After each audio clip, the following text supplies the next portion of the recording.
disebut sebagai breakthrough innovation, uh, shake how a product shake the established market. Ini yang saya lihat dari sini. Continuous connectivity, not just on Earth, but potentially on future Mars colonies. While Musk didn't go into detail about this potential, the implication was hard to miss. Beyond connectivity, Musk revealed a series of AI-powered features that set the Tesla phone apart from its competitors. Chief among these is the device's seamless integration with Tesla's autonomous driving technology. Tesla phone users who own Tesla vehicles can use the phone to interact with their cars in real time, whether it's summoning their vehicle from across a parking lot, checking on the car's status, or even controlling some aspects of the driving experience remotely. This kind of synergy between the phone and Tesla's broader ecosystem underscores Musk's goal of creating a unified AI-powered lifestyle for his users. Another breakthrough feature is the phone's AI assistant, which is said to surpass the capabilities of current assistants like Apple's Siri or Google Assistant. Powered by Tesla's own AI algorithms, the assistant is designed to learn from users' behaviors and preferences over time, becoming more intuitive and adaptive. Musk demonstrated this during the unveiling, showcasing how the assistant could predict user needs before they were even verbalized. For example, if a user regularly orders food through an app, the assistant would suggest meal options at the same time each day, learning preferences and automating tasks with greater accuracy and foresight. The Tesla phone also promises enhanced security and privacy, areas that have become increasingly important to consumers. Musk stressed that, unlike some competitors, Tesla is committed to keeping user data secure and private. The phone comes equipped with advanced encryption technologies and a proprietary operating system designed to minimize data collection. Musk was clearly positioning the Tesla phone as a solution for those who are concerned about data privacy in the age of digital surveillance, implicitly pointing fingers at rivals like Google and Apple, whose business models often rely on user data for targeted advertising. Despite its high-tech features, Musk emphasized that the Tesla phone would be surprisingly accessible. While he didn't announce an exact price point, he hinted that it would be competitive with flagship smartphones on the market, if not more affordable. This focus on affordability aligns with Musk's broader philosophy of democratizing technology, much like he's tried to do with electric cars and renewable energy. Musk itu yang disebut sebagai make a meaning. Ingat ya, saya sudah menyampaikan itu melalui Guy Kawasaki. Instead of making money, you have to make a meaning of your business. So people understand and they pay for making meaning. Tadi democratizing the technology. Kalau Google democratizing the information, kalau YouTube democratizing the video data, what do you call it, data sending. What else? Nah itu democratizing the technology means everybody will understand what he's doing and people try and work. Use. Again, please see it from your established market where you make money, and this technology is in the The smartphone market has far-reaching implications. On the one hand, it signals Tesla's ambition to expand beyond the automotive and energy sectors, solidifying its place as a diversified tech company. On the other, it presents a direct challenge to Apple and Google, both of whom have enjoyed dominance in the smartphone industry for years. The Tesla phone could disrupt. We directly hear from Tesla, from Elon Musk's statement, terbuka gitu ya. We deliberately challenge the existing market of Apple Macintosh and Google Android. What do you mean from ISP? What does it mean from ISP business? Yang saya, apa artinya itu? Signal apa yang Anda bisa tangkap dari ISP business that I know some of you are doing it in this class? Go. The market in the same way Tesla's electric vehicles disrupted the automotive industry, forcing competitors to innovate or risk falling behind. Apple in particular may feel the pressure.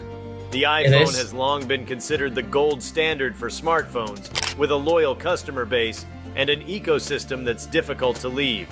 However, Musk's vision of a phone that's deeply integrated with Tesla's other products, cars, AI, Space travel, satellites, and setelah AI, potentially saya ingin space travel. memberitahu ke my dear students di sini.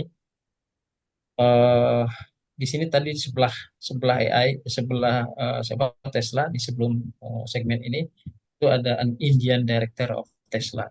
Indian, memang algoritma para engineer communication device engineer apa namanya Indian itu luar biasa kuat.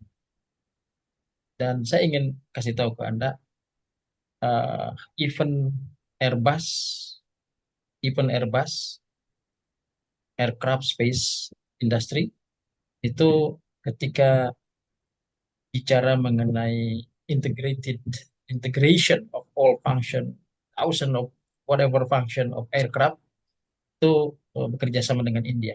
Ini yang ingin saya kasih tahu ke Anda. Ya, my daughter bilang tidak mudah Pak berkompetisi di situ. Dia dia bilang ke saya karena dia bekerja di Airbus. Ya. Dia bilang begini, proyek dia itu divisi Airbus 350. Ya, Eh, ketika kita masuk ke teknologi integrasi aplikasi dalam pesawat itu ada ratusan aplikasi dan sebagian itu dikembangkan oleh teman-teman engineer dari India. Sometimes it's individual engineer, luar biasa. Ini Anda lihat di sini juga tadi, ya. Eh, just for information, Tesla IT directornya itu dari dari India. Offers something entirely new. It's not just a phone, it's a gateway to a futuristic lifestyle that blends AI, autonomy, and space technology in ways that no other company is currently offering. For Android, the competition may be even fiercer. Ini While Google's ya, ecosystem is vast, kalau the Anda di ISP misalnya begitu ya, lebih banyak ke Google karena kalau kalau di luar Android agak susah. Karena kalau siapa iya, saya belum menunjuk em, co-host ya, co-host bisa mengontrol suara yang masuk tanpa disadari. Itu yang perlu ada. Sebenarnya tidak disadari. Nah, kembali lagi iOS, ISP lebih banyak dengan Android base atau Google base. Anda tahu lebih tahu maksud saya. Karena apa? iOS punya proprietary business teknologi yang itu hanya yang dimiliki oleh satu oleh iOS, oleh Apple, oleh Macintosh, subsidiary of Apple. Di sini tadi disebutkan Apple aja merasa cemas, apalagi ini much fiercer dia bilang begitu. That means something to you actually. Please, ya saya bicara secara umum dari sisi wisdom level dan ini berlaku juga sebenarnya sangat terbuka kondisi seperti ini di breakthrough tech yang menghancurkan dalam tanda kutip eh, tatanan industri establishment ke berbagai industri termasuk FMCG market, pharmaceutical industry, sama apalagi transportasi, apalagi semua kategori dari industri yang ada.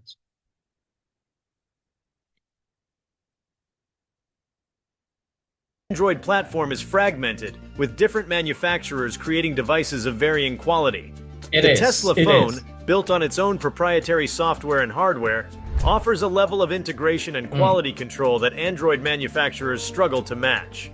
The fact that Musk controls the Itu software, ya yang saya hardware, sebut and even the satellite networks, one of the biggest challenge for everybody here, for you, for everybody, literally, if a certain company has fully integrated from upstream down to downstream activities, overall supply chains of that technology belongs to that company.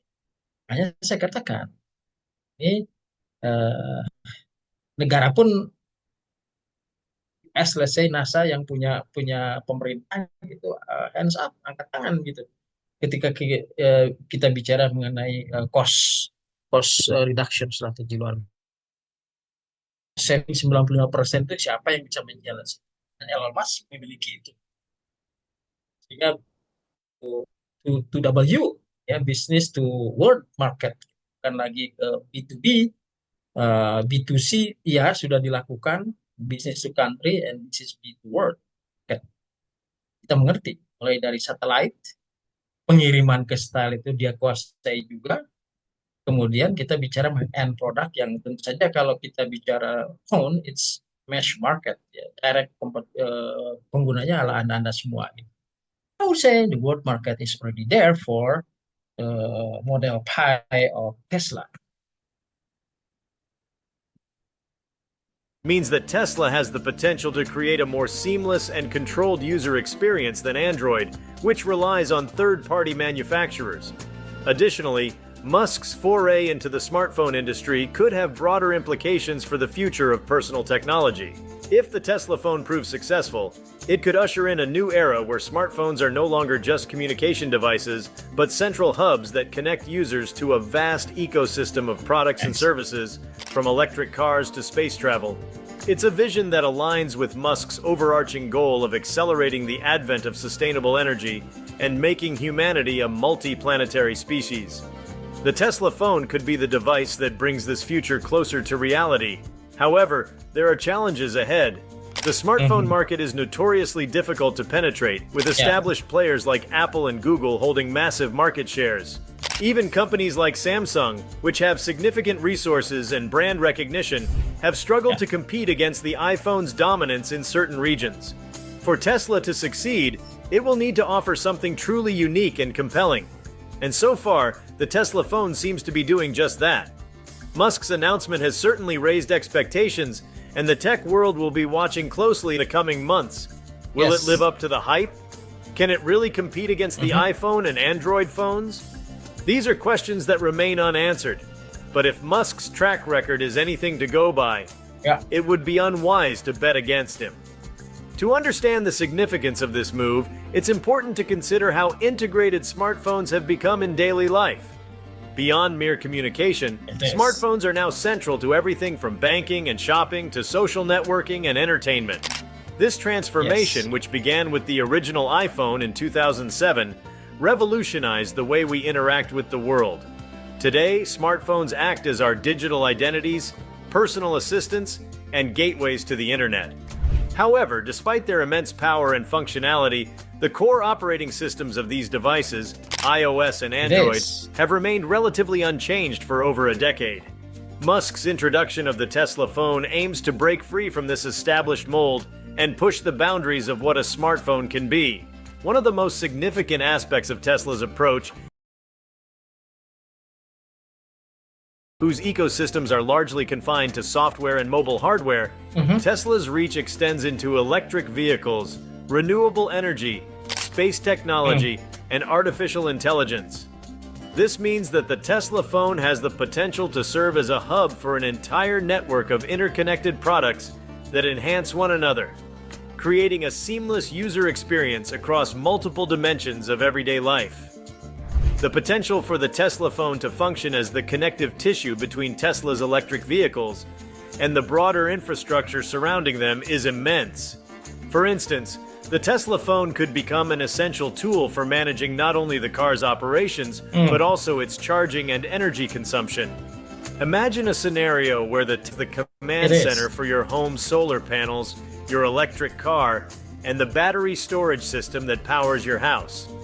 With one device, users could monitor and control the energy usage of their entire household, set schedules for charging their Tesla vehicle, and manage energy flow between their home and the grid.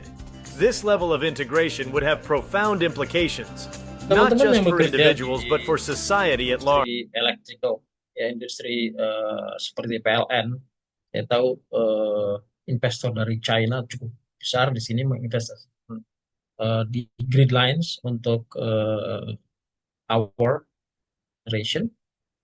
Tesla could replace that functionalities. Grid line hubs control. Sekali lagi Tesla bisa menggantikan itu dengan alat yang serba lebih ke kecepatan, dengan bantuan AI. Tidak perlu lagi ada gardu-gardu yang Anda lihat di mana-mana dengan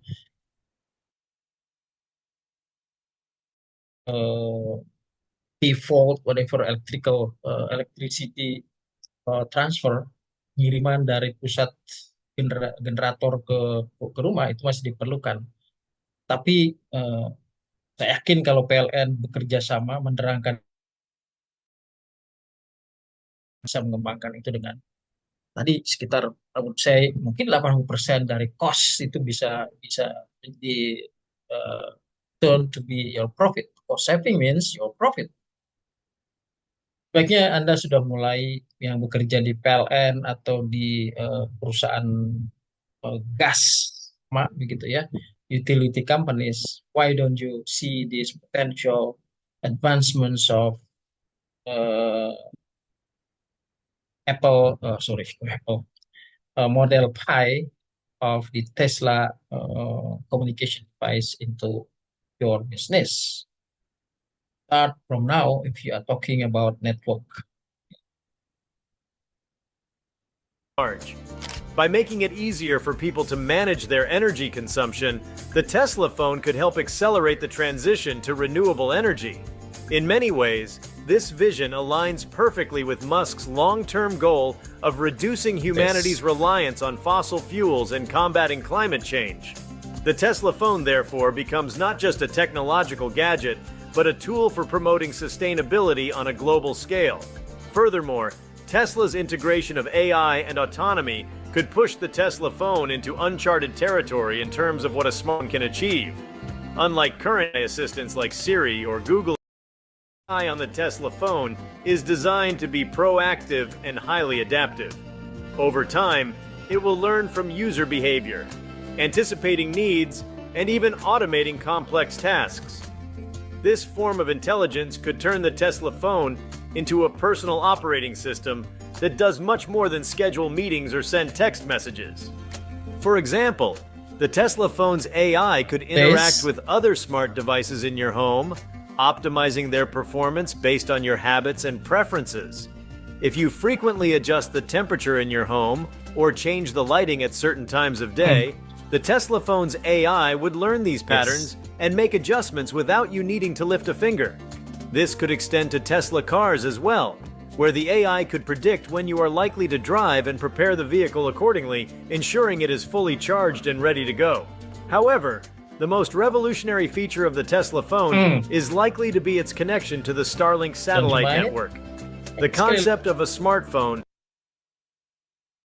to be with us in our front doors technology, democratizing the technology itu make the meaning dari Tesla, Elon Musk main, and Kimball Musk main. Jadi saya sangat ingin Anda mulai dari setelah selesai sesi ini, please go back into your office. You don't sleep for all night long today, talking about what will be happening directly to your business systems when you are in ISP provider, ISP when you are in fast-moving consumer goods market, when you are in any industry structure, any industries. I'm very enthusiastic in using this Tesla model of business into your own business. Apalagi kalau Anda bergerak, let's say, di industri kesehatan. Industri kesehatan sekali. Anda bisa melihat model ini yang sangat mungkin mengganggu apa yang sedang dilakukan. Yang Anda definisikan. Caranya, again, coming back to 5 WH questions. What, why, where, when, who, and then how.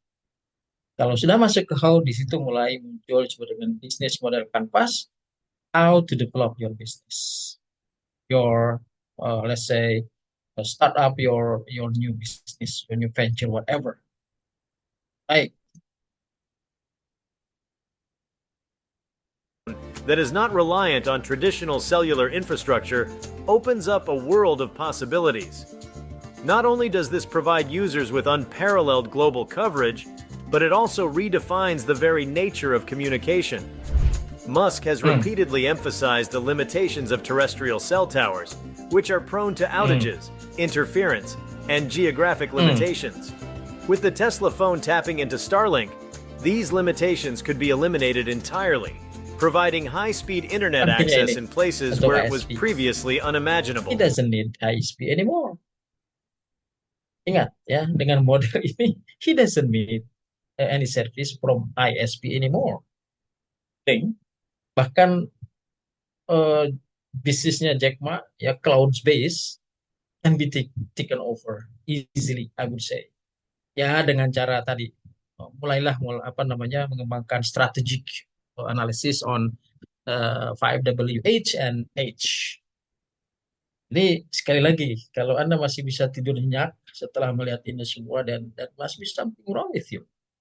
In complacency situation di zona nyaman gitu, yet tomorrow that kenyamanan itu will be disappearing due to the strategic pressure posed by this integrated technology company.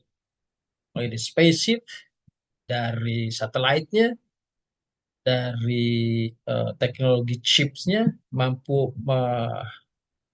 memanen tenaga surya untuk menggerakkan pabrik Tesla, dan juga untuk menggerakkan pabrik apa namanya thrust dari satelit dan dari roket yang dia kembangkan. Itu semua memakai tenaga surya. Maka pantas kalau dia mampu memotong biaya produksi yang NASA 100, let's say 100 poin, Tesla hanya perlu 10% aja dari 100. Ya, dan cost reduction yang membuat ESA pun angkat tangan dalam itu. ESA itu sama dengan NASA, ESA untuk European Space Agency. Ya, so the entire world will be with him, tied to him. Sekali lagi Pak Berman dan teman-teman, please think of it.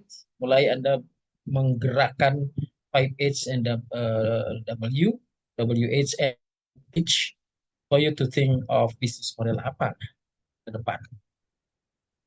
Dan 5 miliar itu overhanging money that could be withdrawn by Tesla, by Elon Musk to any device industry he could buy melalui merger and acquisition. Jadi dunia ini nggak ada batasannya lagi kalau menurut infrastruktur teknologinya Elon Musk. Oke,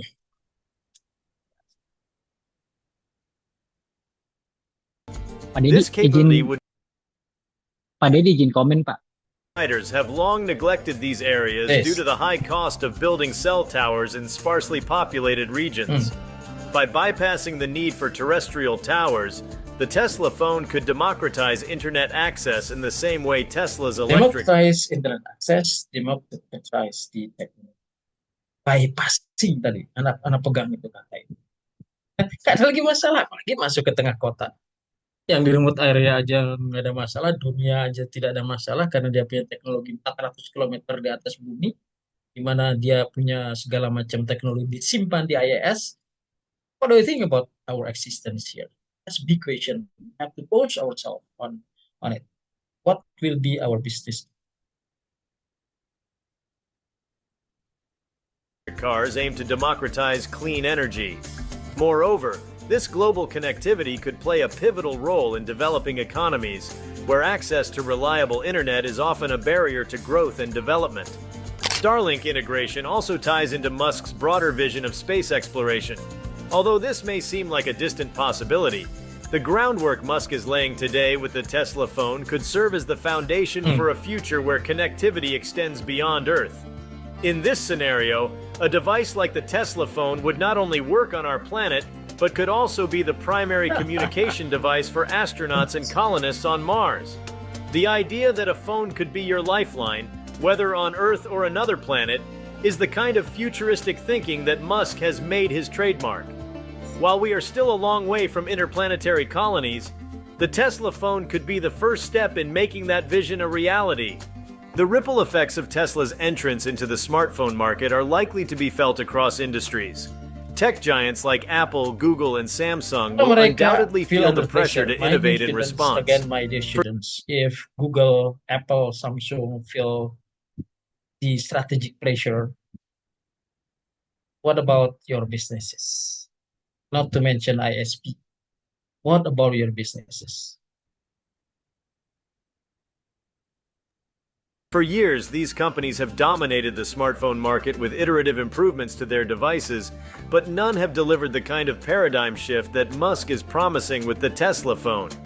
If the Tesla phone delivers on its promise of superior performance, AI integration, and global connectivity, it could force established players to rethink their approach and accelerate the development of new technologies. One area where Tesla's entry could spark a significant change is in hardware design. While Tesla is a newcomer to the smartphone space, the company has a reputation for creating sleek, minimalist designs that blend form and function. Tesla's cars, for example, have become known for their modern, uncluttered interiors and elegant exteriors, a design philosophy that could easily transfer to the smartphone world. If the Tesla phone follows this trend, it could set a new standard for what a smartphone should look and feel like. The smartphone industry has been dominated by rectangular slabs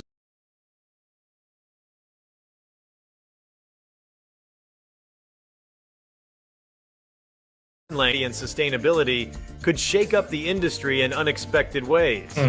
Beyond design, another area where Tesla could disrupt the market is in the realm of sustainability. One of Musk's core principles is the promotion of sustainable technologies, and the Tesla phone is likely to follow suit. From its manufacturing process to its energy consumption, the phone could be built with sustainability in mind. For example, Tesla could employ recyclable materials in the phone's construction or develop new battery technology that reduces the environmental impact of smartphone production. Additionally, given Tesla's expertise in energy storage, the phone could feature advanced power management features that allow it to consume less energy while still delivering high performance. Moreover, Tesla's experience with over-the-air software updates for its electric vehicles could translate well to the smartphone market.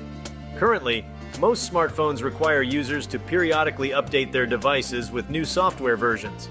While this process has improved in recent years, it can still be cumbersome and, in some cases, slow. Tesla has mastered the art of seamless over-the-air updates, regularly pushing new features and improvements to its vehicles without requiring any physical intervention from the user. This same approach could be applied to the Tesla phone, allowing it to receive constant improvements and optimizations without the hassle of manual updates. This could lead to a longer life cycle for the Tesla phone, reducing the need for frequent upgrades and further contributing to sustainability. Another fascinating possibility is how Tesla could leverage its work in artificial intelligence and autonomous systems in the smartphone space. Tesla is already a leader in autonomous driving technology, with its cars using advanced machine learning algorithms to navigate complex environments. This expertise could be extended to the Tesla phone in ways that go beyond what current smartphone AI assistants can achieve. Imagine a phone that not only understands voice commands, can anticipate actions based on contextual data, such as a cohesive and intuitive experience across multiple devices.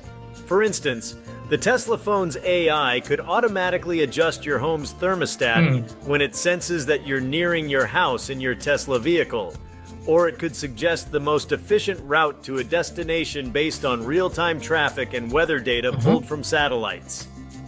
The possibilities are vast, and with Musk's penchant for ambitious, forward-thinking projects, the Tesla phone could be the first smartphone to truly incorporate AI in a meaningful and life-enhancing way.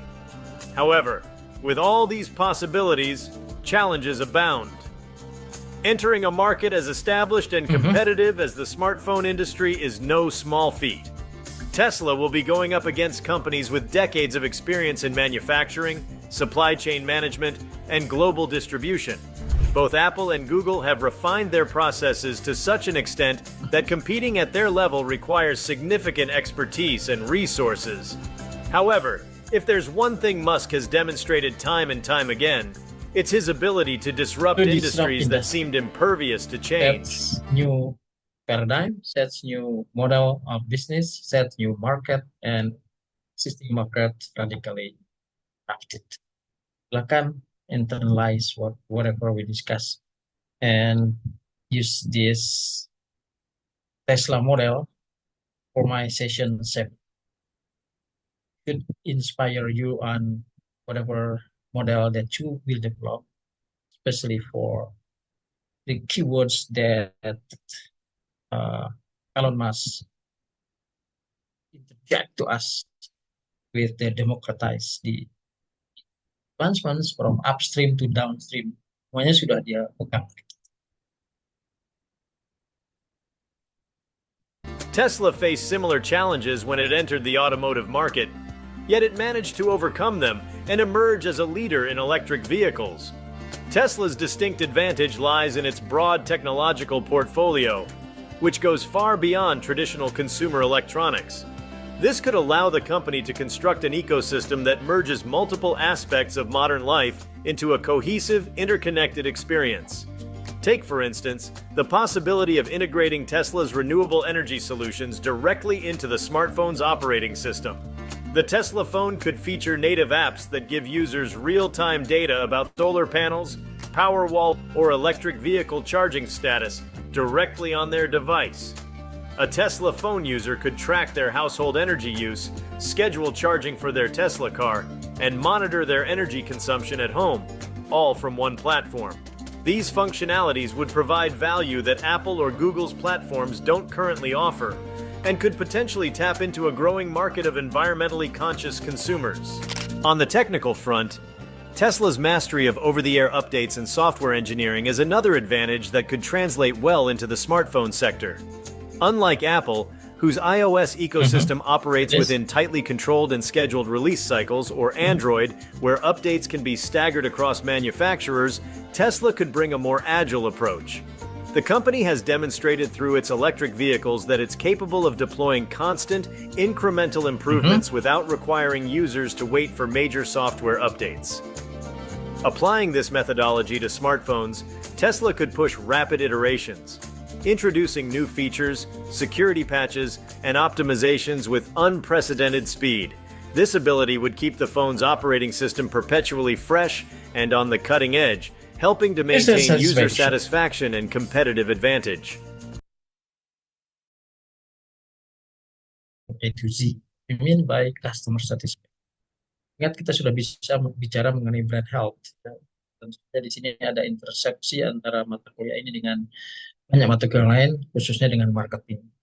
Ini intersepsi itu cukup tinggi, ya. Saya sekali lagi ingin mengingatkan Anda semua. Kita bicara di dalam sesi 7 ini in innovation, ya, dan IC the value position and comprehensive pricing strategy, ya. And you are talking about industry analysis juga, ya. Nah, itu sebabnya saya sekali lagi sebentar lagi akan selesai ini 1 jam setelah dari awal saya mengenalkan. Mungkin sebagian besar Anda sudah searching ini, tapi sekali lagi this is my very special session on what we meant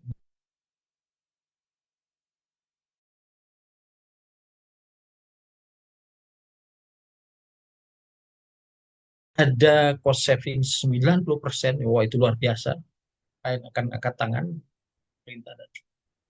At the same time, the company keep pushing on the product differentiation. When the well-established company like iPhone through iOS app programming and Google with Android open source programming, they will be shaken up dan itu sudah di-challenge oleh terbuka oleh Elon Musk, visionary entrepreneur. Another way Tesla could potentially differentiate its phone is by tying it into the broader in the tech industry. Currently, the smartphone industry faces growing criticism for its environmental impact, from the extraction of rare earth minerals to the e-waste generated by millions of discarded devices annually. Tesla, with its focus on sustainability, could position its smartphone as the first truly eco-friendly phone. This could extend not just to the use of recycled or ethically sourced materials, but to the phone's life cycle as well. For example, Tesla could develop a modular smartphone design that allows users to replace individual components, such as the battery, camera, or processor, without needing to replace the entire device. This would significantly reduce waste and extend the phone's usable lifespan. a stark contrast to the planned obsolescence strategy that has been a hallmark of the smartphone industry. Sustainability could also be baked into the device's day-to-day usage. With Tesla's background in energy, the phone could feature advanced power-saving modes and battery technologies, reducing its energy footprint. Imagine a phone that automatically syncs with Tesla's renewable energy products, optimizing its charging schedule based on when solar energy is most abundant or when the electrical grid is least strained. This kind of deep integration between Tesla's smartphone and its energy solutions would not only appeal to environmentally conscious consumers, but could also set a precedent for how technology can actively reduce its environmental impact. The phone's software could also take advantage of Tesla's existing strengths in artificial intelligence, machine learning, and autonomous systems. One of the most exciting possibilities is the integration of Tesla's autonomous driving features into the phone's operating system. As Tesla continues to refine its full self-driving FSD technology, the smartphone could become an essential interface for controlling and managing the autonomous vehicle experience. The Tesla phone could act as a virtual co-pilot, offering real-time updates, navigation optimizations, and even vehicle health diagnostics through advanced machine learning algorithms. Imagine a future where, upon entering your Tesla vehicle, the car automatically syncs with your phone, preemptively downloading your preferred podcast episodes or work-related documents for the journey. The phone's AI could seamlessly adjust settings within the car based on your daily habits, whether it's modifying the climate control, selecting the most energy-efficient driving mode, or even choosing a route based on your preferred scenic views or fastest travel time. While Apple and Google are heavily invested in AI, particularly in the realm of virtual assistants like Siri and Google Assistant, Tesla's AI integration could go far beyond managing apps and services, instead shaping the entire driving experience. Another area where Tesla could push innovation is in hardware and component technology, particularly batteries. Tesla's advancements in technology, driven by its electric vehicle business, are far ahead of this expertise to create longer-lasting, faster-charging batteries for smartphones could be a significant advantage. Yes. Imagine a Tesla phone with a battery life that vastly exceeds current expectations, possibly going days without needing a recharge, or charging fully in under 30 minutes. Under 30 Such minutes. technological Berapa lama kalau Anda charging your smartphone? Itu ya, berbagai merek. Silahkan cek dengan apakah di bawah 30 menit sudah selesai. Dan bisa berbagi energi ke alat lain wirelessly. Itu luar biasa. Di situ mulai dikembangkan oleh Elon Musk dan tim.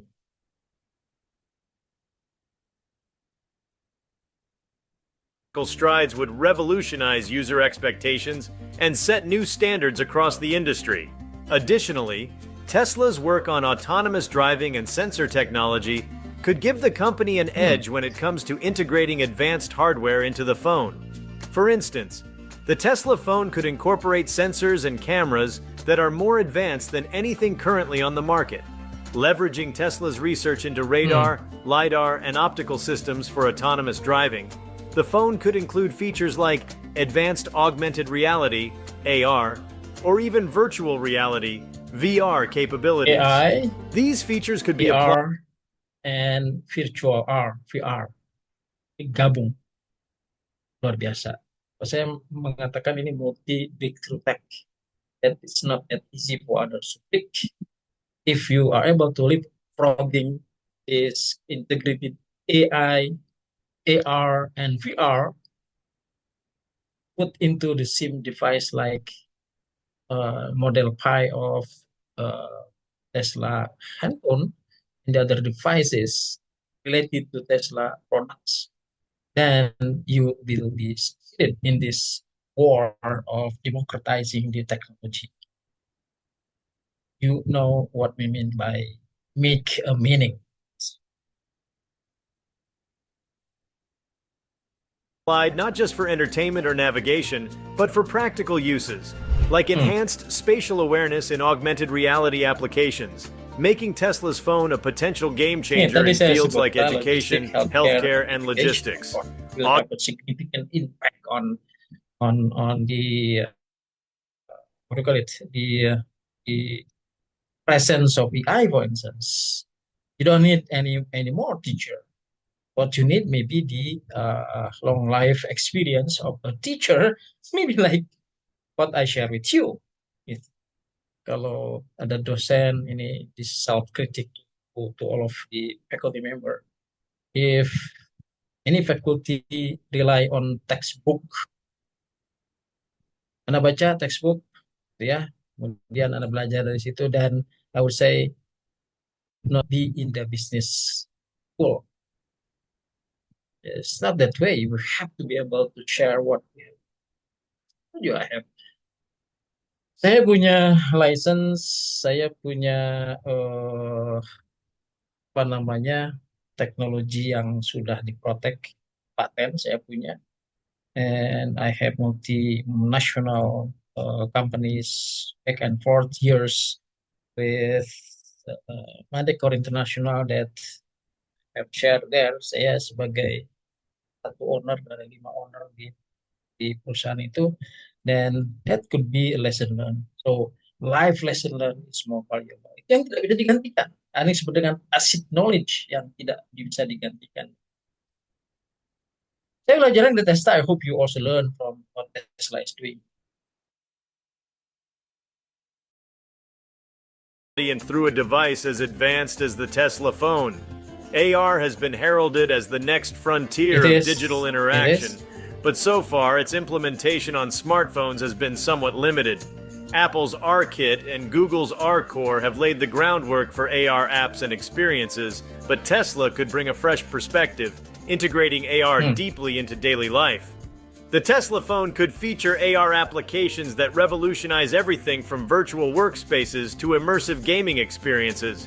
For example, Arkansas could be utilized to offer real-time information about Tesla cars while standing next to them, overlaid with diagnostics or maintenance suggestions via your phone screen.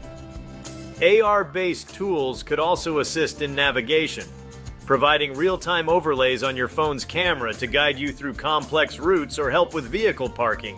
The gaming industry, too, might see Tesla's entrance as a disruptive force.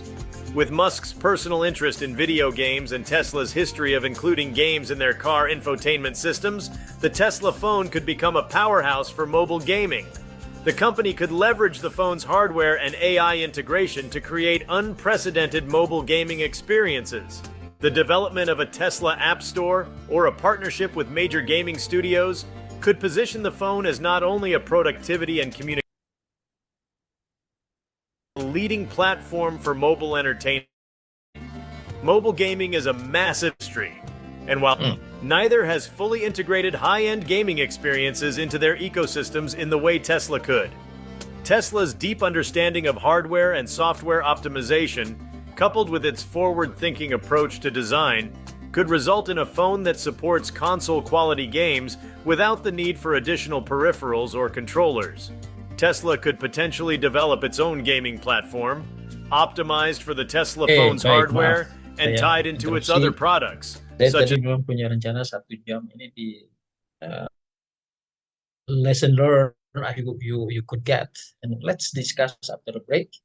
I'll take a break for 7 minutes, go into BIG and check our presence, and then go back to the class with the real discussion on what's happening with the current technology, offering the democratizing the technology in life, vision of multi-planetary communication, and what are the impact over.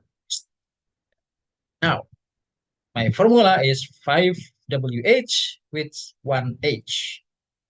What, why, where, when, who, and how. Baik, kita istirahat dulu. My dear students, let's take a break. Boleh Anda stop sharing, saya stop sharing. Kali silakan mulai berpikir apa yang terjadi di sana di depan. Ya, challenge-nya bukan lagi ke, I would say, clone brand, tapi langsung Elon Musk menyebut di leading business leaders in that category. Yang disebut iPhone, Samsung, and Google. Democratizing the technological advancements. Baik, kita istirahat sebentar. Kemudian saya akan kembali ke ruang Anda setelah kurang lebih. Terima kasih.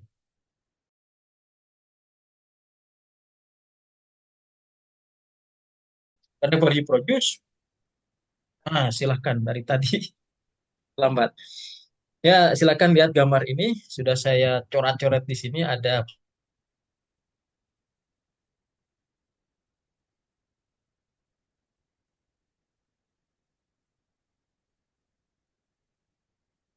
Putus Pak Deddy.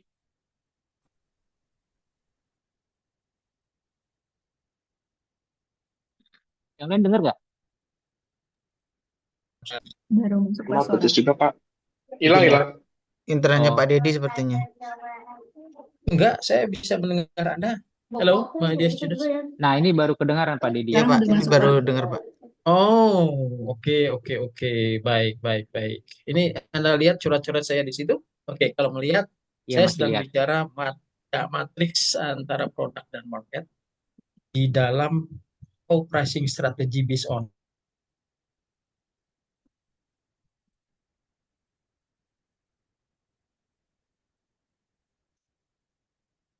basic market strategy. You are discussing price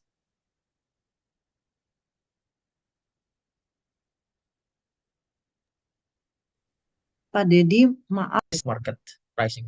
Yes, Pak Deddy suaranya putus-putus. terputus-putus ya, masih. Iya. Halo. Iya Pak, masih Oh, putus-putus Pak. Sama bahannya nih kayaknya kita masih belum di share Pak.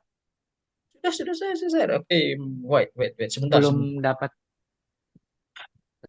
Tahu teman-teman yang lain udah dapat belum ya? Saya sih masih sampai 6B ya sessionnya. Oh, yang ini belum di-share, betul. Belum di-share. Belum.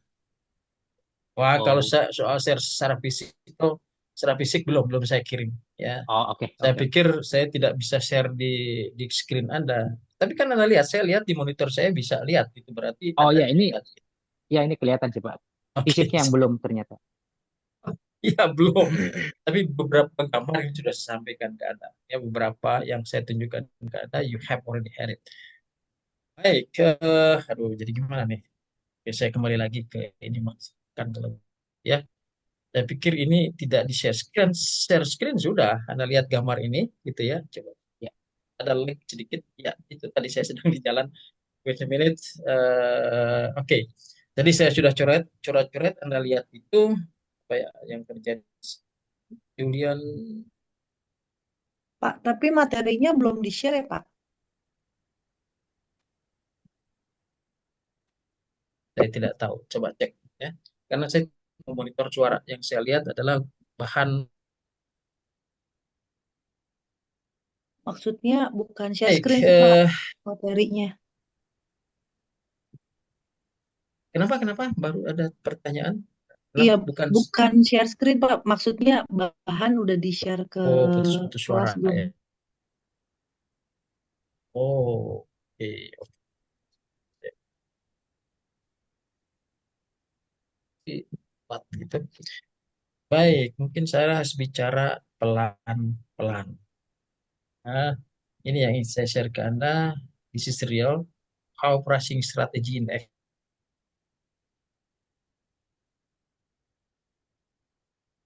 and market. Saya lakukan ini bersama teman-teman di perusahaan besar, gitu ya. Ada yang presentasi, kita lihat. Ini saya ingin menunjukkan dulu eh, apa yang dilakukan di real business. Product lines di fast moving consumer space menggunakan gambar yang saya tadi tunjukkan ke Anda sebagai strategic views of pricing strategy. Ya, ada apa namanya business environmental strategy itself that must be in line with your vision, mission, core competence dan sebagainya. Kemudian pelaksanaan to have a clear.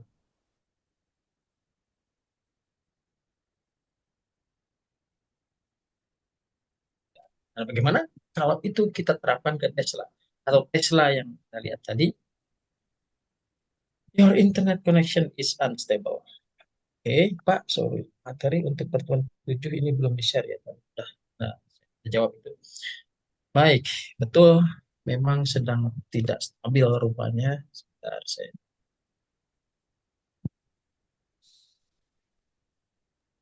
Teman-teman mungkin bisa off cam mungkin biar mengurangi traffic.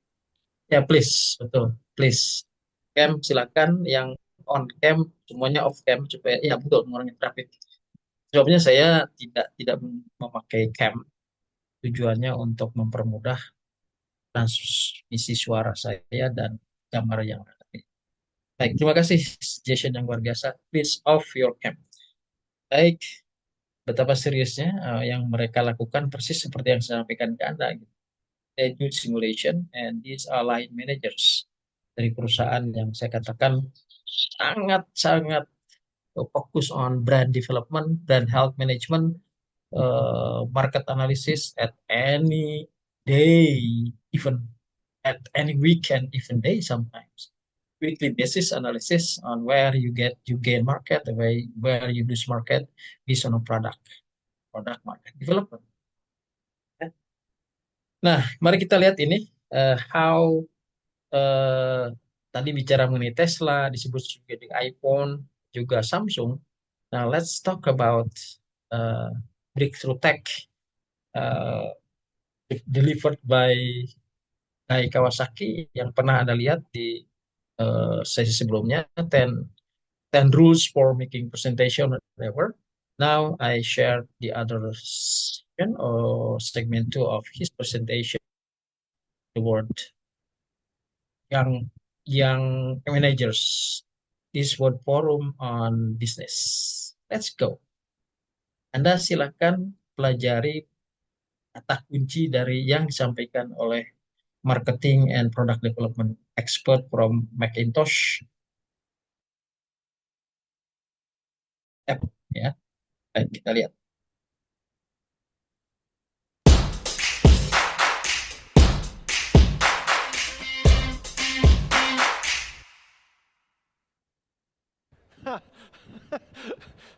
Sorry, I was a little late there. I'm a software guy. Software is always late.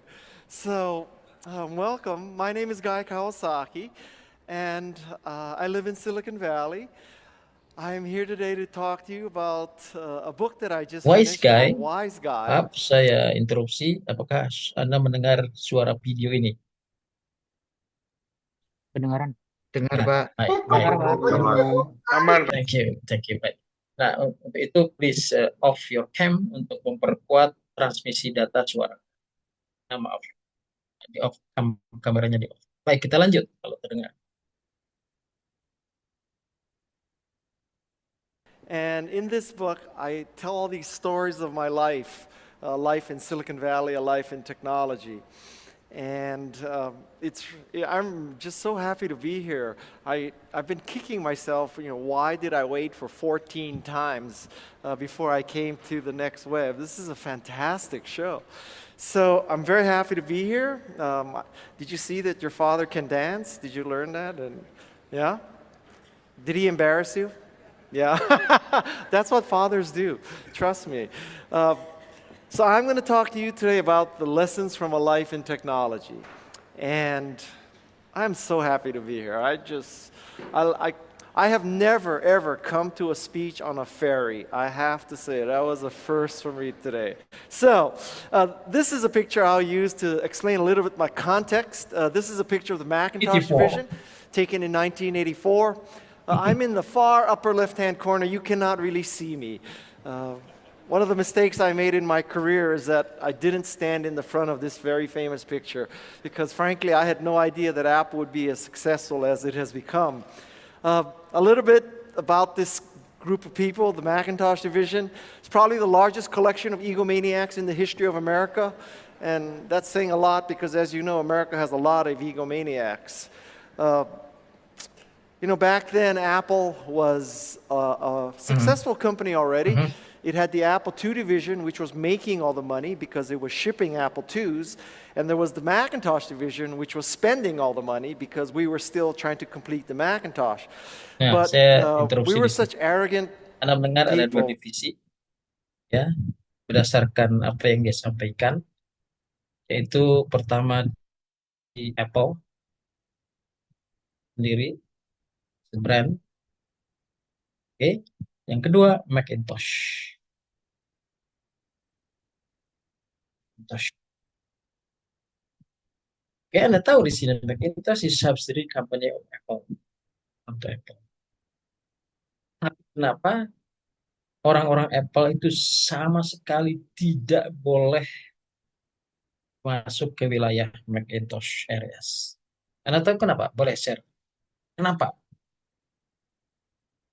Kenapa? Mungkin supaya nggak tercampur kali idenya atau apa nih gitu, Pak. Siapa yang baru saya menyebut your name please please.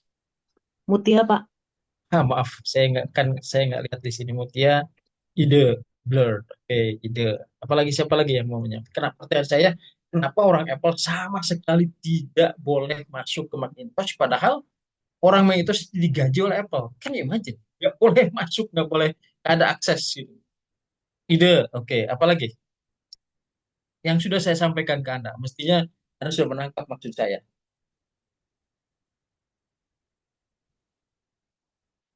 Bisnis model. Ada lagi yang mau menjawab supaya tidak tercampur. Menurut saya tercampur di satu perusahaan tidak ada masalah tuh dari sisi kalau itu soal campur atau tidak campur gitu ya. Whatever Macintosh produce will be applied by Apple.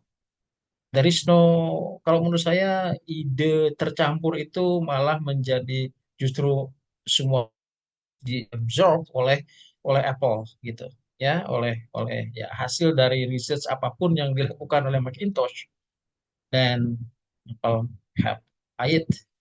And the problem is Apple people cannot dan dilarang sama sekali untuk masuk ke area kerja Macintosh. Mungkin ya ide. Ada lagi yang lain. Silahkan. Plafonnya mungkin berbeda, Pak. Apa apa yang disebut, Plafon, Pak? Hah? plafon, Apa? platformnya berbeda, Pak. Yang berbeda Platform, apanya? plat, Platform? ya, Apa maksudnya ya? Saya belum bisa menangkap nih, Mas. Platform berbeda. What is your name? bilang Pak Bambang Permadi, Pak. Pak Bambang Permadi. Oke, baik. Terlalu nanti diskusi mengenai platform itu apa next time. Ada lagi yang lain mencoba kenapa sampai se apa namanya sampai se rigid itu ada rigidity yang luar biasa. Memang dikembangkan dalam culture perusahaan Apple Incorporation. Halo Pak, Even mungkin biar fokus Pak, mungkin Pak, ke masing-masing fokus. produk dan pengembangan gitu. What is your name? Jeffrey Pak, karena kalau campur kan harusnya bagus ya, karena mereka bisa bikin ekosistem bersama gitu ya. Nah, Cuman terus mungkin fokus ke teknologi dari masing-masing mungkin gitu ya. enggak, justru apa yang dikembangkan oleh Macintosh itu harus di-apply akhirnya oleh Apple. Ada yang mau mencoba kata kunci yang pernah kita diskusikan untuk menerangkan ini semua sehingga clear. Apa coba? Angkat tangan atau silakan sampaikan di sini. Sudah saya sampaikan, saya ingat.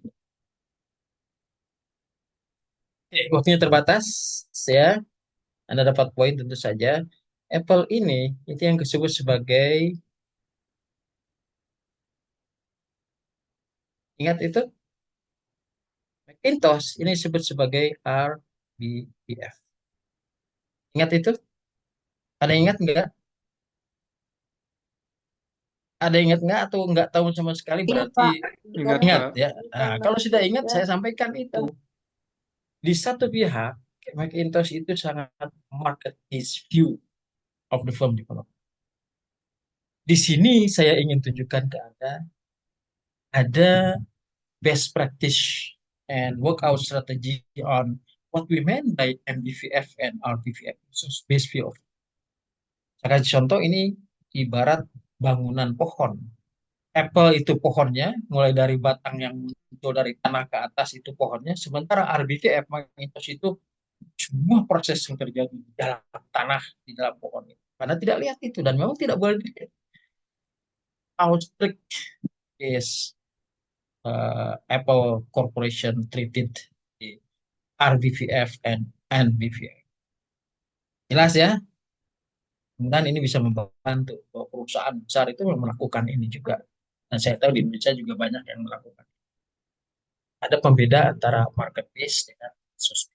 Orang market itu biasanya ingin segera mengkomunikasikan markom ke businesses, ke future users of your product. Tapi itu yang bisa menjadi teknologi yang sedang dikembangkan itu bocor keluar gitu. Ya, RBVF itu sangat merahasiakan. Tiba-tiba terkaget-kaget aja. Ya, sama seperti terkagetnya Apple dengan Samsung ketika siapa nih Elon Musk dan Kim Mas sebenarnya berdua itu mengumumkan ini kami punya produk yang bisa mengagetkan Anda semua gitu. Itu pasti resource base. Ya, dan kita tahu perusahaan Apple siapa Elon Musk itu sangat resource base. Semuanya capacity and capability development yang menggabungkan AI, VR, and AR, ya augmented virtual virtual virtual what VR, Augmented reality, Pak. oke, ya kemudian AI digabung menjadi satu RBVF. Semua hasil research yang augmented ya, product development yang kemudian leapfrogging others. Belum lagi bicara mengenai cost saving atau cost berapa dia biaya pengembangan dari apa namanya eh, Tesla model Pi tadi. Udah langsung Pi disebut situ artinya profitabilitas menjadi penting sekali. Mungkin ada underpricing tapi di situ um, di setiap unit yang dijual oleh Tesla di Tesla Phone-nya itu ada margin yang luar biasa karena biaya produksinya sudah terintegrasi, penggunaannya sudah terlihat apa yang akan dilakukan dan harga yang kompetitif. Sekali lagi, semua yang established company akan rethink of their business model. Langsung menyebutnya bukan ke merek lain tapi the established leaders of the industry that we are talking about. Phone, smartphone. Dia tidak menjadi smartphone, above smartphone. Gitu. Punya functionalities yang luar biasa. Begitu ya. Jadi di sini ditunjukkan apa yang disebut dengan MBVF and RB. Kita lanjut.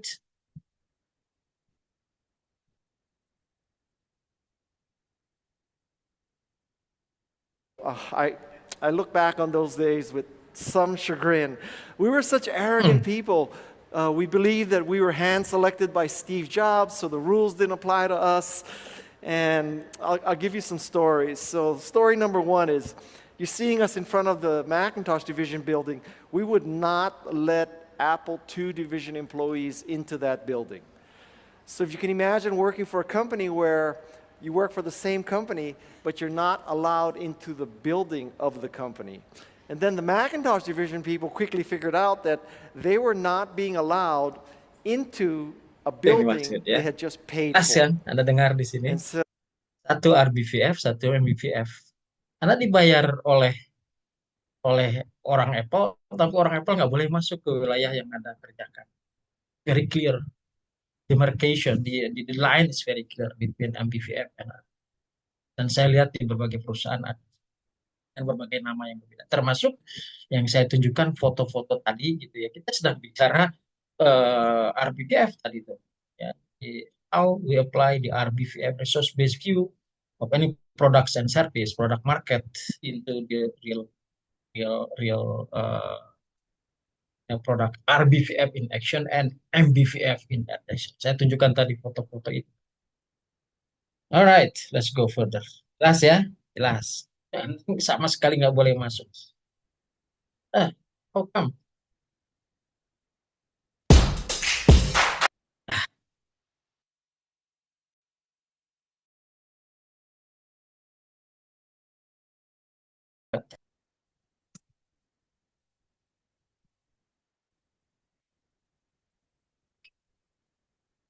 Ada lag tadi di situ loncat keluar.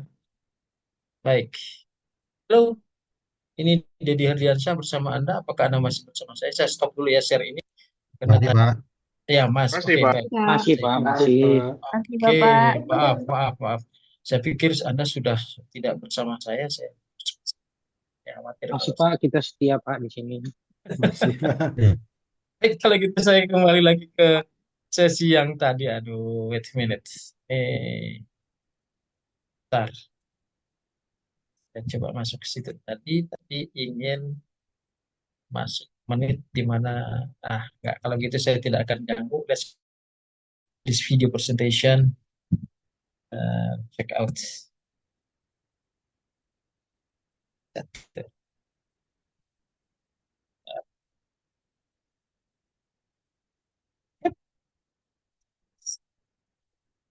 Ya, saya cek dulu di link. Terus dulu ya, sebentar. Ada gangguan. I'm in on way anyway. Maaf, saya belum share ke Anda. Eh, eh, Cek file itu. Ya, harus belajar dari apa yang disampaikan oleh, harus istilahnya jadi memaksa. No, you should learn from the Apple icon. Dia direktur marketing juga mengembangkan, eh, dia salah satu kepala divisi di Macintosh. Setelah dari Macintosh baru dia tunjuk ke sebagai direktur marketing. That's kayak kawasan. Kita belajar dari Asian American. Baik, saya akan masuk sekarang ke,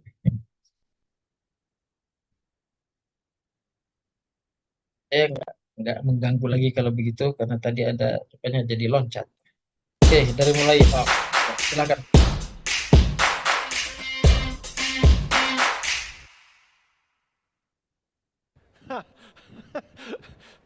Sorry, I was a little late there.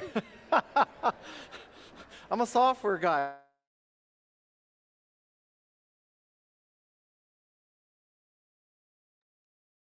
Nge-lag ya? I'm here today to talk to you about a book that I just finished called Wise Guy. And in this book, I tell all these stories of my life, life in Silicon Valley, a life in technology. And I'm just so happy to be here. I've been kicking myself, why did I wait for 14 times before I came to the Next Web? This is a fantastic show. So I'm very happy to be here. Did you see that your father can dance? Did you learn that? And yeah? Did he embarrass you? Yeah, that's what fathers do, trust me. So I'm going to talk to you today about the lessons from a life in technology. And I'm so happy to be here. I have never, ever come to a speech on a ferry. I have to say, that was a first for me today. So this is a picture I'll use to explain a little bit my context. This is a picture of the Macintosh division taken in 1984. I'm in the far upper left-hand corner. You cannot really see me. One of the mistakes I made in my career is that I didn't stand in the front of this very famous picture because, frankly, I had no idea that Apple would be as successful as it has become. A little bit about this group of people, the Macintosh division. It's probably the largest collection of egomaniacs in the history of America. And that's saying a lot because, as you know, America has a lot of egomaniacs. Back then, Apple was a successful company already. It had the Apple II division, which was making all the money because it was shipping Apple IIs. And there was the Macintosh division, which was spending all the money because we were still trying to complete the Macintosh. But we were such arrogant people. I look back on those days with some chagrin. We were such arrogant people.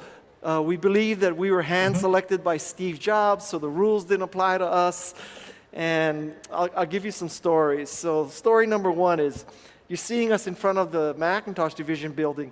We would not let Apple II division employees into that building. So if you can imagine working for a company where you work for the same company, but you're not allowed into the building of the company. And then the Macintosh division people quickly figured out that they were not being allowed into a building they had just paid for. And so that pissed them off a great deal. And so they came up with this great joke about the Macintosh division, which is, how many Macintosh division employees does it take to screw in a light bulb? The answer is one. The Macintosh division employee holds up the light bulb and expects the universe to revolve around him. Where's Boris? Boris, is Microsoft a sponsor of this? Do you want them to be a sponsor of this? You don't care? Okay, so the Microsoft the Microsoft version of this joke is how many Microsoft employees does it take to screw in a light bulb? And the answer is none, because Bill Gates has declared darkness the new standard. Picture is the person kneeling in the front. That's Steve Jobs holding a Macintosh 128K. And one of the reasons why this photo is so significant is that this is the only known instance of Steve Jobs ever getting on his knees for anything in his life. Whenever people find out that I work for the Macintosh division, they of course want a Steve Jobs story. All the movies, all the reports, all the blog posts, everything you've read, books, magazines, everything you've read and heard and seen about Steve Jobs is true. He was very difficult to work for, very demanding, but just a certifiable genius and visionary. I would not be where I am today were it not for Steve Jobs.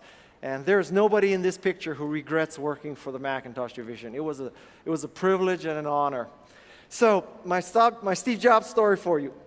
So one day I'm in my cubicle, and Steve Jobs shows up with someone I had never seen in my life. And he says, "Guy, what do you think of this company called Knoware, Knoware? It was an educational software company, knowledge software." And I said, "Well, Steve, it's a mediocre company with mediocre products. The products don't take advantage of the Macintosh graphical user interface. It's very simplistic, arithmetic, 2 + 2 = 4. It's not a strategic product. It's not a strategic company. Don't even think about it, Steve." And then Steve says, "I want you to meet the CEO of Knoware." So welcome to my life. That's what working for Steve Jobs was like. On to the lessons. So I'm 64 years old, and it's taken me this long to acquire all this wisdom. And this is kind of a sweet spot for me because it took me this long to acquire it. And so previously I could not write this book. And if I wait any longer, I'm going to forget the wisdom. So you're hitting me right as I got it, but before I lost it. So that's what this book is. And I'm going to give you the top 10 wisdoms of my life that I hope that you can take and you can, as Steve would say, dent the universe with the knowledge that I've acquired. Okay? So, the first thing that I figured out as I look back over my life is that you should always change a losing game. And this became so true for me as I look back on the life and the decisions of my great-grandparents and my grandparents. This is a picture of my family. My father is the tallest guy, the second guy from the left. My great-grandfather and grandparents, they came from Japan to Hawaii. They left Japan because of a lack of opportunity, because they could not progress anymore. There was a lack of jobs. So they changed the losing game. They left Japan and they came to Hawaii. And with hindsight, I've now figured out that that's an attitude for life. If you are stuck in a place where you cannot progress, where the opportunities are not great enough, you cannot sit by and just let things happen to you. You need is that education is the absolute key to success. It is.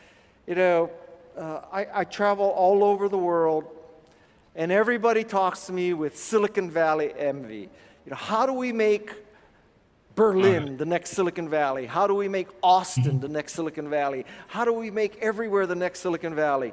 And people think it's about the venture capital funding.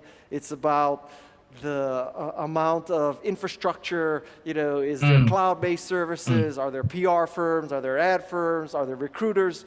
And my observation is that the most important thing in an area, if you want to succeed in technology, is the quality of the engineering education.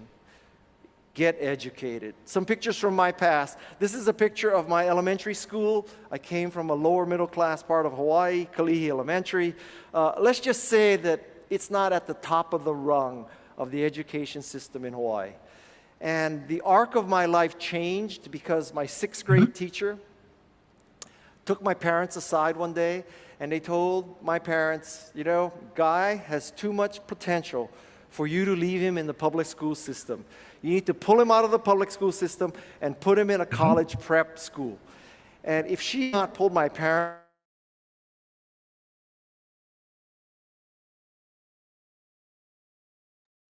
in my education, this is a picture of my high school English teacher. His name is Harold Keebles. And I have an insight for you that as I look back on my life, the hardest teachers and the hardest bosses taught me the most. I think there's a temptation as you're going through life that you're always looking for the easy route. Who's the easy boss? Who's the easy teacher? How can I get through life with doing as little as possible? But as you reach the end of your life, I think you'll come to the realization that the greatest influences on your life will be the toughest teachers and the toughest bosses. This English teacher, we would write essays. He would mark up the essays with all the errors in it. And then there was a 3-step process. You had to write the sentence incorrectly as you did. You had to cite the rule of English grammar that you broke. And then you had to write the sentence correctly. Every error required 3 steps. So you very quickly learned English grammar and composition. He's the best teacher I ever had, just like Steve Jobs was the best boss that I ever had. The next thing that I learned is that motivation is often dressed up in very highfalutin terms. You want to dent the universe. You want to change the world. You want to end global warming. You want to foster world peace. And I need to fall on my sword a little bit. I'm going to tell you about what motivated me in my youth and what drove me to where I am today. So this is a picture of a bus stop. This bus stop is at a high school in Hawaii called Kaimuki. Kaimuki is the lower middle class part of Hawaii, right off Waikiki. And when I was in high school, I was once robbed at this bus stop. And that was a very formative experience, because when I was robbed at that bus stop, I vowed that I would study hard and I would work hard so that I would never have to live in a place where I could be robbed again. Source of motivation number 1. This is a picture of a Ferrari Daytona. When I was in college, my roommate came from a very wealthy family from Phoenix, Arizona. Their backyard was the golf course of the Arizona Biltmore Estates. So in college, you sometimes go home with your buddies. So once I went home with him for a weekend, and we went to dinner at the Arizona Biltmore. At the end of the dinner, his mom said, "Guy, would you please drive me home in my Ferrari?" So I got to drive this car, and I will tell you, that was a life-altering experience.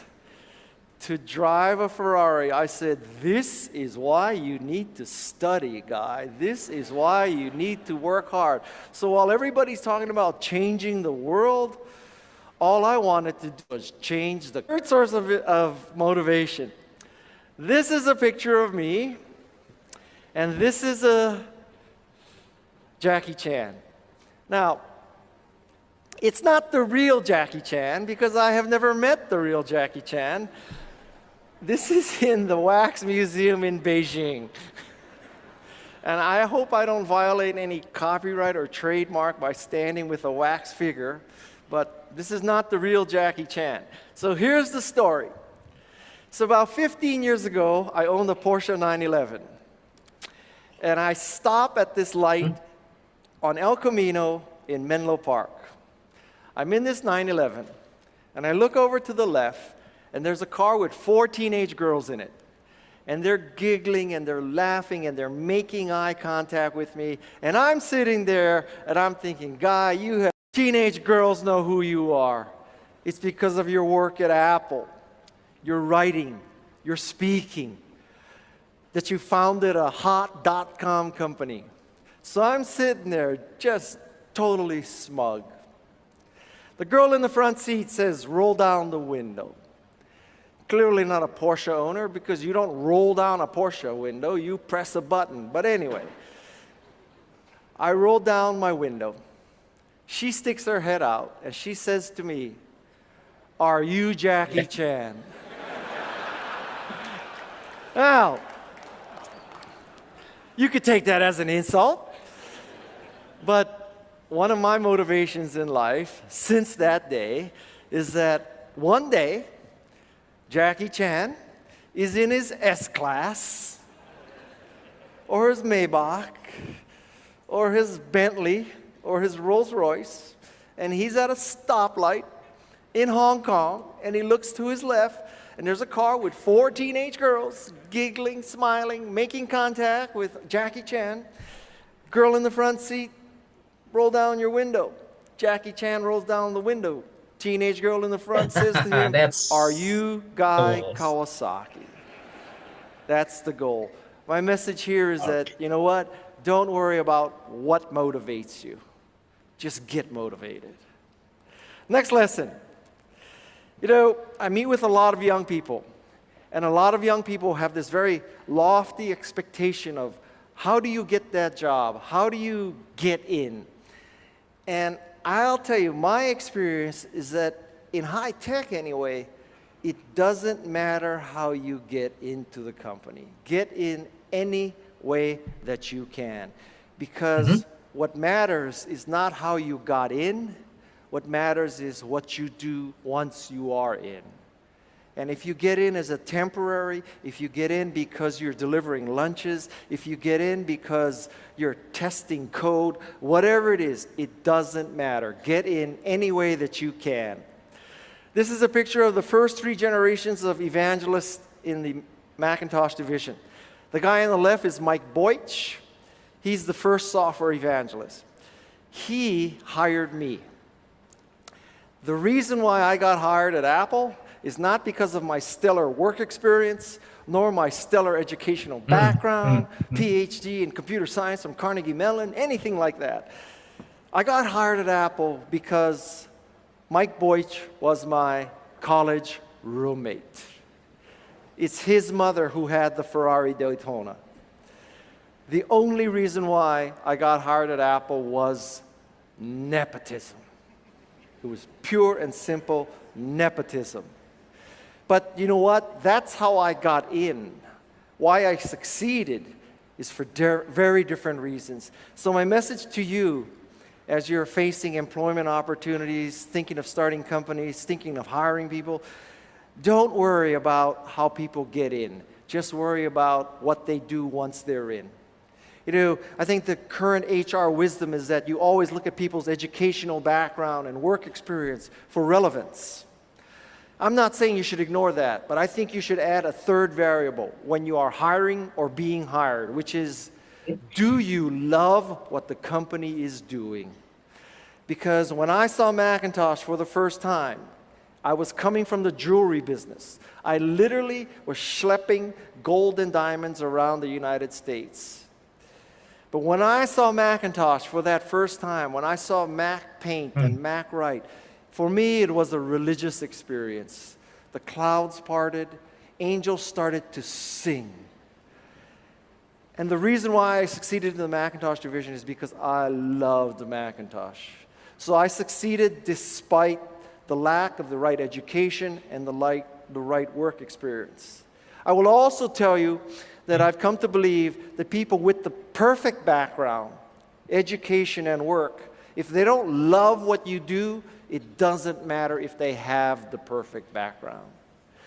So the lack of the perfect background can still make you successful.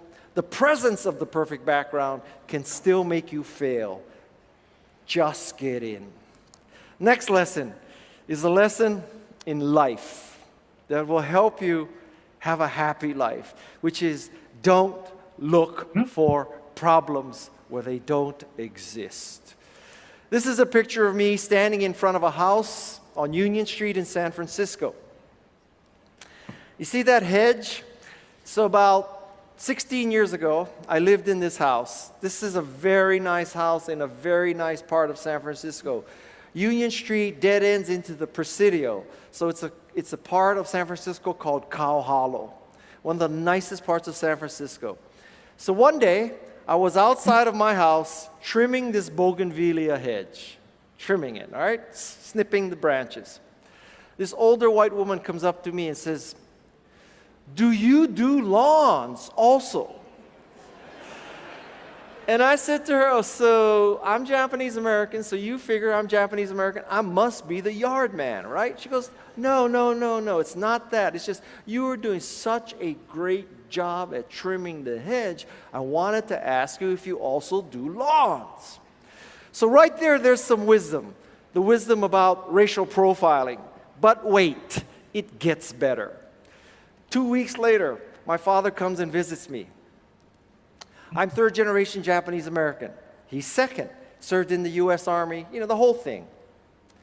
And I tell him this story, and I fully expect him to just go off on her, right? How dare she ask you if you're the yard man? Does she not realize that you went to Stanford, that you worked for Apple, that you've written 5 books, but just because you're Japanese, she thinks you're the yard man? He did not say that at all.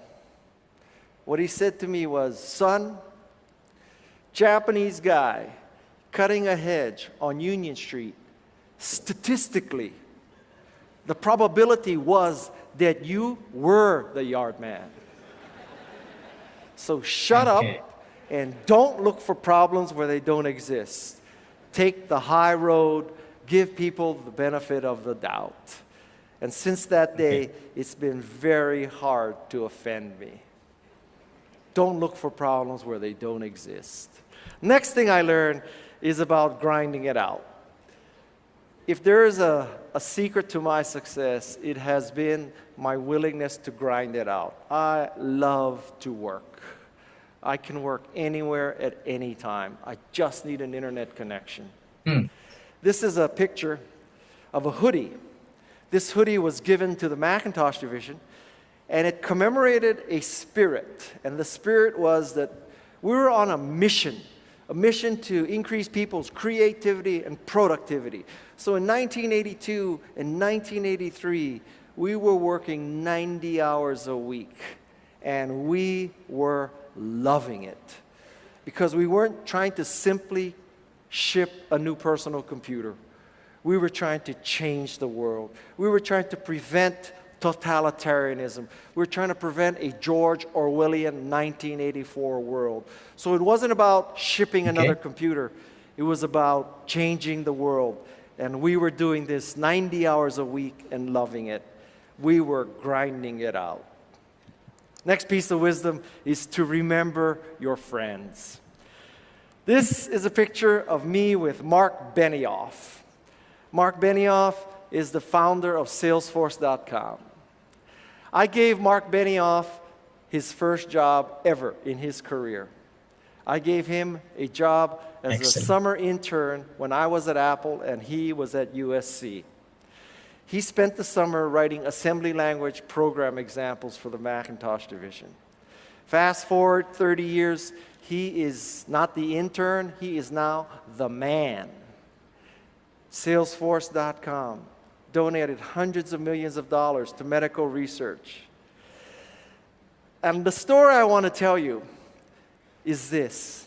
So a few years ago, the son of Mike Boich, the guy who hired me at Apple, mother who owns a Ferrari, the first software evangelist at Macintosh, Mike Boich's son wanted an interview at Salesforce. I sent an email to him, graduated from college. He was my boss when I gave you your job at Apple. He wants an interview at Salesforce. And Mark Benioff, bless his heart, in less than an hour, made that interview happen.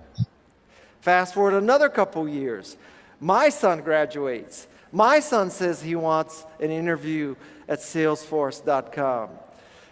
Send an email to Mark Benioff again. Bless his heart. In less than an hour, my son had an interview at Salesforce. And let me tell you something, this was really meaningful to me because 30 years earlier, I gave him an internship and he never ever forgot that. There are lots of people in Silicon Valley who would have not answered that email, much less gotten our son's interviews and eventually jobs at salesforce.com. Remember your friends. Next thing I learned, lots of people ask me, so what is the key to evangelism, Guy? You've evangelized Macintosh, now you're evangelizing Canva. What is the key? So I want to explain a concept called Guy's Golden Touch. Guy's Golden Touch is not whatever I touch turns to gold. Guy's Golden Touch is whatever is gold, Guy touches. This is a picture of the moment that I met the co-founders of Canva. How many of you use Canva in this room? Yeah, so Canva is an online graphics design service. And what it enables you to do is create great graphics. Every one of you can create great graphics. A nice way to think of Canva is that, in the time it takes you to boot Photoshop, you could finish a graphic in Canva. So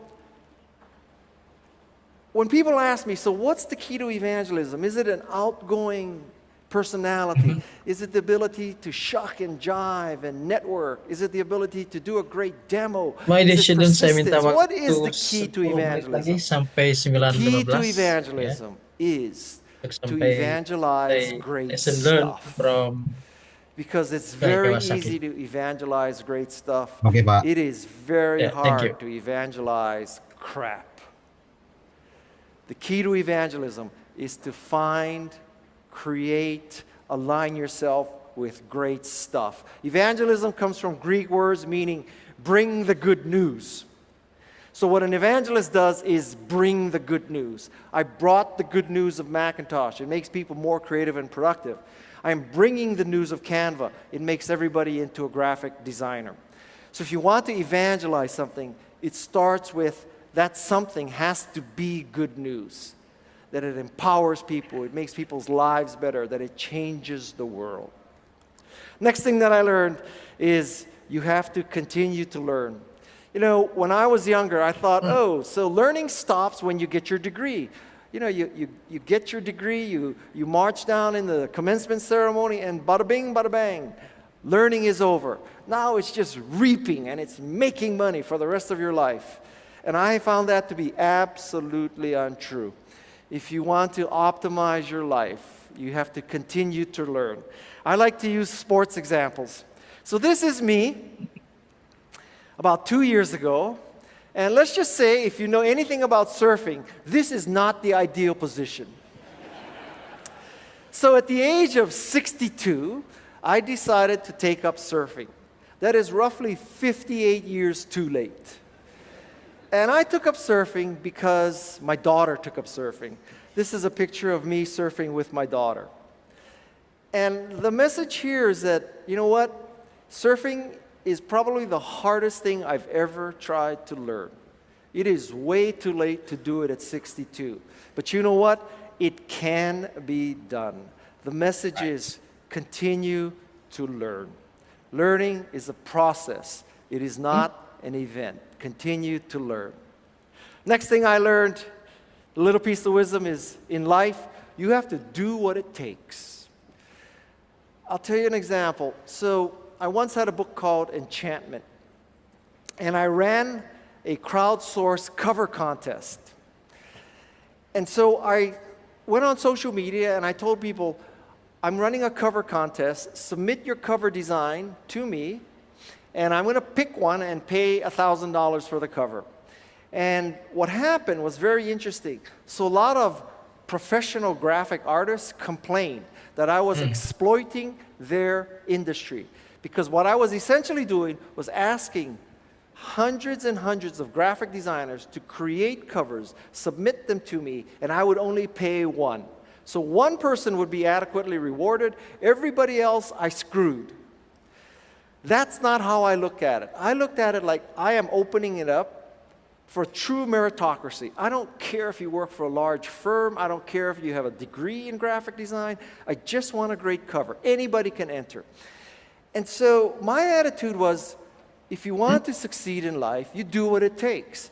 If you can enter a graphic design contest to show off your talent, you enter. You know, I speak 50 to 75 times a year. Many of my speeches I give for free. But the more you speak, the more you speak. Because someone here, for example, may say, oh, I heard Guy talk at TNW 2019. He would be very good for my spouse's company's meeting. And so speakers give away speeches for free. Hackers enter hackathons. And so my message here is that it is not about how you succeeded. You do what it takes. And this is an example. This is a picture of me with Richard Branson. Richard and I were in Moscow together to speak at a conference. Richard comes into the speaker ready room and he says to me, Guy, do you fly on Virgin? And I said, Richard, I'm United Airlines Global Service. I don't know how you get to be Global Service. I don't want to jeopardize my Global Service status, because if you're United Global Service, even United becomes a tolerable airline. And when I said this, this is what he did. He got down on his knees and he started polishing my shoes. Other than that picture, I've never seen Steve Jobs get down on his knees for anybody. Richard Branson, billionaire, owner of an island, windsurfs with Barack Obama, night, get passenger for Virgin. This is the moment I started flying on Virgin America. And the lesson here is that, you know what? If Richard Branson can get on his knees and do what it takes, all of us can get on our knees and do what it takes. Now, you may be wondering, why is this picture so lousy? And I have to say, I completely agree with you. So what happened was, I didn't exactly expect Richard to get on his knees and start polishing my shoes. So when he did this, I handed my camera to someone in the room. I said, take this picture. This is such a great moment. And the camera was set to manual focus at that point. And so this person just picked up the camera and snapped the picture. And one of my big regrets is that I don't have an in-focus version of this picture. I may have to recreate this picture one day. The point is, do what it takes. And this is my last piece of wisdom for you. This is not something about politics or drugs, okay? I'm not suggesting you get high and to the right in that sense at all. I guess I'm in Amsterdam, though, so maybe the get high part is okay. So I want to give you what I consider the only graph you need to chart your life, to chart how you create a product, how you create a service, how you position yourself as an employer, as an employee, how you find dates, how you get happily married, how you do everything in life can be explained with this one chart. In this chart, there are two axes. The vertical axis measures your degree of uniqueness, your differentiation. The horizontal axis measures the value of what you bring to the party. There are 4 corners in this 2x2 matrix. Some big consulting firms would charge you $5 million to tell you you need to be in the upper right-hand corner. You're getting it free here today at TNW 2019. So let us go through all the corners. In the bottom right corner, we have the corner where you do something useful, valuable. You're Michael Dell, right? You make Dell computers. But you know what? A Dell computer is fundamentally Windows on hardware that any other manufacturer could buy. So yes, it's valuable, but it is not unique. In that corner, you always have to compete on price. Same operating system, same hardware, you have to compete on price. In the upper left-hand corner, that's a corner where you are truly unique, completely differentiated. Only you do what's done in that corner. You own a market that doesn't exist. In that corner, you are just plain stupid. In the bottom left corner, you are stupid and it's crowded where you're stupid. Because in that corner, you have created something that's not valuable, and stupid people like me in Silicon Valley have funded other stupid companies that do the same stupid, non-valuable thing. A great example of this is pets.com, buying dog food online. Why was it not valuable? Yes, dog food was cheaper online because there's no retailer, but you had to add back shipping and handling. So what you discounted because there's no retailer, you had to add back with shipping and handling. And then somebody had to be at home when the dead cow in the can was delivered to your house. So it was less convenient, just as expensive, not valuable. Why was it not unique? Well, many of you are entrepreneurs, so I'm going to give you a lesson in pitching. This is something you should never do, what I'm about to do. Never, ever do. 300 million Americans, 1 in 4 owns a dog. 75 million own dogs in America. Each dog eats 2 cans of dog food per day. And dogs eat every day. We are not talking B2B here. We're talking B2C. Dogs eat every day. More accurately, B2D. Dogs eat every day.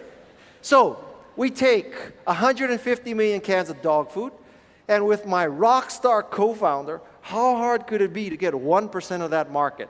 That's 1.5 million cans of dog food per day, 365 days a year. We're talking 500 or 600 million cans of dog food per year. Conservatively speaking, worst case. And because of that pitch, there was pets.com, mypets.com, epets.com, lastminutepets.com, discountpets.com. There are 10 ways to buy dog food online. Less convenient, just as expensive. The corner that you want to be in, whether you're designing a product, a service, positioning yourself in life, in dating, whatever it is that iPod corner. In the iPod corner, you are valuable and you are unique. Why was iPod valuable and unique? Because at the time, iPod had a user interface that a mere mortal could operate. You could get a wide selection of music from the 6 largest music publishers. It was legal, and it was 99 cents. Those factors made iPod not only valuable, but also unique. And that explains the success of iPod. So as you create your products, you create your services, as you position yourself as an employer or an employee, it's all about getting Right. high and to the right. How are you valuable and how are you unique? If you are valuable but not unique, you will always have to compete on price. If you are unique but not valuable, Yes. you are just plain stupid. If you're not unique and not valuable, you are stupid and you are not alone.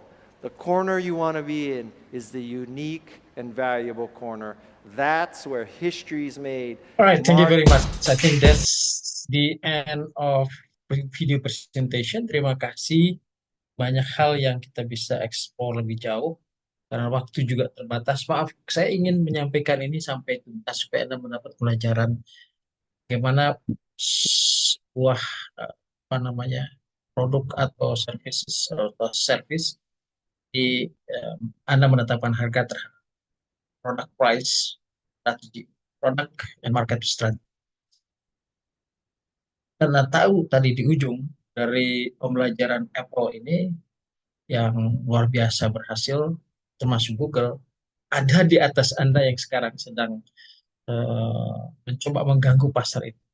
Saya sudah tunjukkan eh, Apple, Tesla, apa namanya model Pi could be the factors for you to ruin your business. We call it strategic strategic pressure that will make your business landscape. Baik,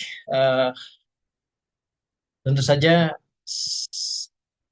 teman-teman yang bekerja di industri ya katakanlah tadi fast moving consumer goods be able to get the lesson learned from Guy Kawasaki and from the presentation of one of the very visionary people, sorry, owners Mas and Elon.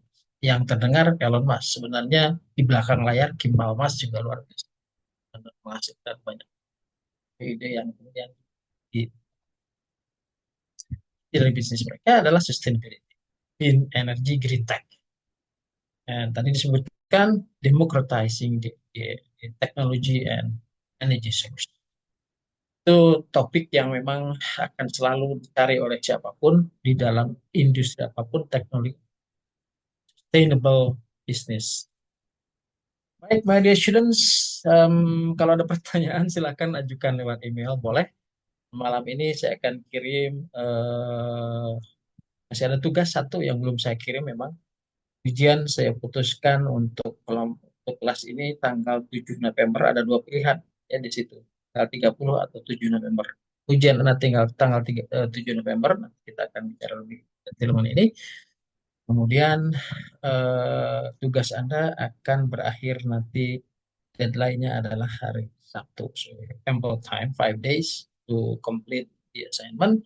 But please give me the grouping. Saya akan kita grup ke Anda sehingga saya tahu bagaimana merespon terhadap hasil pekerjaan Anda. Bahannya apa? Tadi saya tunjukkan. Breakthrough tech with pricing strategy. Bagaimana Anda melihat kalau di dalam industri Anda, apapun Anda bekerja, industri apapun, ada produk yang akan sangat mengganggu kemapanan Anda lah. Ya. Apple sekalipun dengan resource base and market base view yang sangat ketat tadi, kalau menurut saya sih pasti terganggu dengan adanya inisiatif yang teknologi of AI, AR and VR, virtual VR dan VR and AI digabung jadi satu.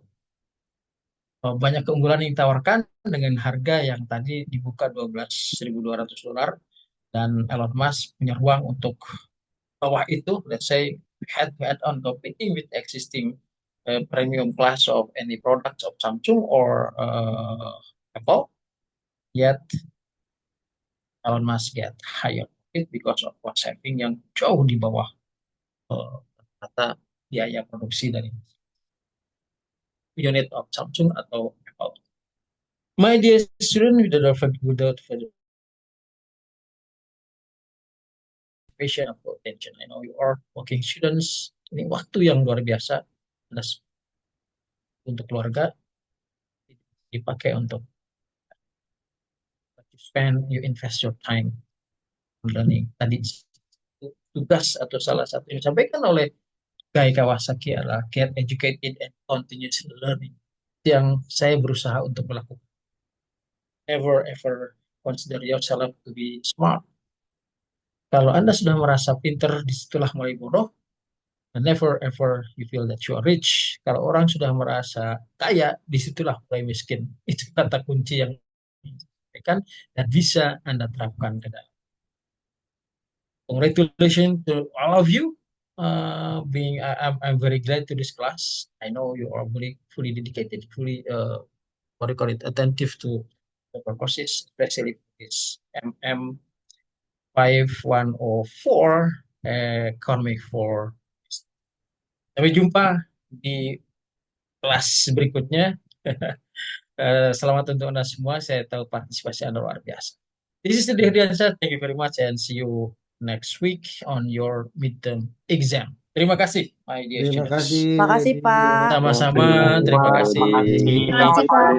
Luar biasa, ya luar biasa semuanya. Baik, terima Selamat malam, kasih. Pak. Sama-sama. Selamat malam, Pak. Selamat malam. Izin live, Selamat malam. Pak. Please. Saya nanti terakhir. Saya terakhir. Silakan. Saya tidak buka nih kamera. Sepertinya hang memang. Mohon maaf ya, saya hanya menunjukkan my profile ini. Kebetulan saya sedang di Colorado. Saya kalau libur main ski bersama teman-teman. Jadi ada hal yang tidak bisa Anda pelajari di sini. Ikut, Pak. Kebetulan. Kenapa? Bagus, Pak. Nggak boleh ikut, Pak. Ayo. Ini di ST Spark. Setelah itu Keren, Pak. tempat yang paling bagus di United States ya, di Colorado kebetulan. Saya sekolah di Colorado yang memanfaatkan ini. Thank you very much anyway.